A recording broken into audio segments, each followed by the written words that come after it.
Craziest thing you see in a woman's prison? My bunkie was transgender. It was a girl who was masculine. Her name was Frankie. Her girlfriend was in there for murder and lived right across the hallway from us, so we could see each other. You know, if you were in lockup, you could see through her window and she can see through ours. So Frankie and her were always constantly talking when I got headphones, but before I got headphones, it was just like they were constantly like banging, tapping on the wall.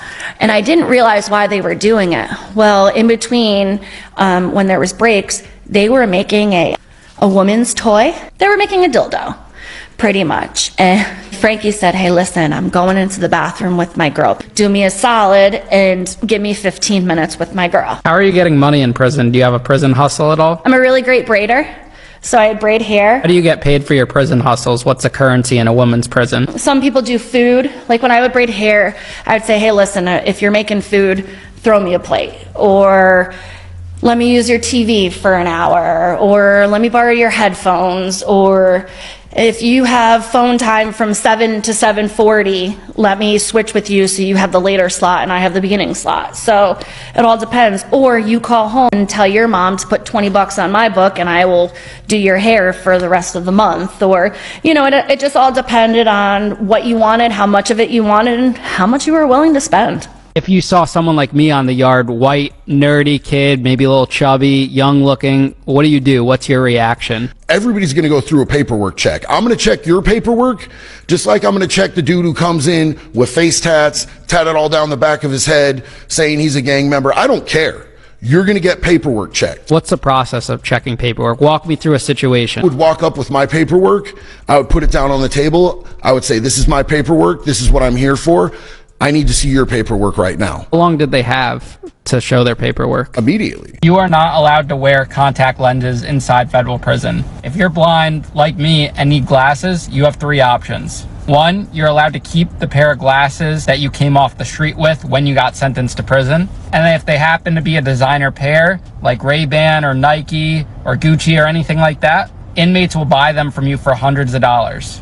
Option two, say you lose your pair of glasses or you sell them or whatever happens, they break, whatever. The prison will take your prescription and get you a pair of glasses and issue you the federal Shomo Glasses 3000s. They're these big, thick, black, Harry Potter looking glasses. And option three is you can get glasses or contact lenses smuggled in the street, either through a visit or through a care package if you're at the camp, which is something guys do all the time. It's easy to be sitting at a visit with your family and just exchange glasses. If someone's a big sneakerhead, they're into sneakers, and they go to prison, they don't just stop being into sneakers, they adapt. At the federal prison commissary, there's a new type of exclusive sneaker that comes out every quarter that you could purchase for a ridiculous amount of money, like 150, 160 bucks. Anything from Jordans to Nikes, you name it, there's different kinds. And sometimes prisons sell a different type of shoe. So when guys get transferred to a new prison and they have sneakers that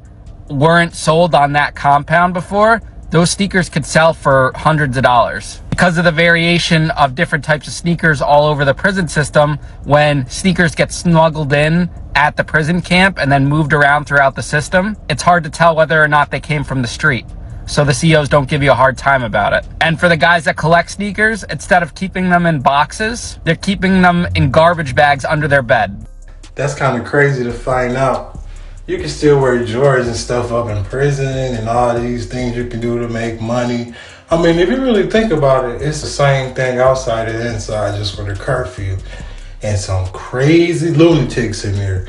From what I be hearing, the stories, definitely some of the ones like this, ain't no way, I don't know. I just can't do it, you know what I'm saying? It just, the people out here love you. They want to see you. They want to spend time with you, not go somewhere where you caged in and, you know what I'm saying? Like, you never know how shit might be in there, you know? So if you know somebody inside, just know that you gotta pray for them.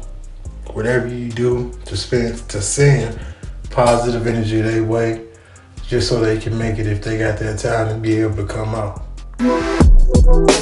This video from Florida is crazy. It all went down last week at this popular restaurant in northern Miami. Surveillance video captured this man in a blue hoodie walking into the restaurant around midnight. As he walks around tables, some patrons catch on to what he's doing and make a run for it. Something is said so much to the extent that others within a dining room start gathering their stuff and heading out, presumably to safety. The man then appears to pull out a handgun while ducking behind a booth. He then runs outside and appears to fire. From another angle, you can see the shooter firing at someone in the parking lot before running off. As of now, police don't seem to have many leads and are asking for the public's help. There were a lot of people in there. Someone saw something, someone heard something. Even if you think that what you saw or heard isn't vital to the investigation, it would really help us solidify the case. Fortunately, no one was hurt, but police are still looking for the suspect.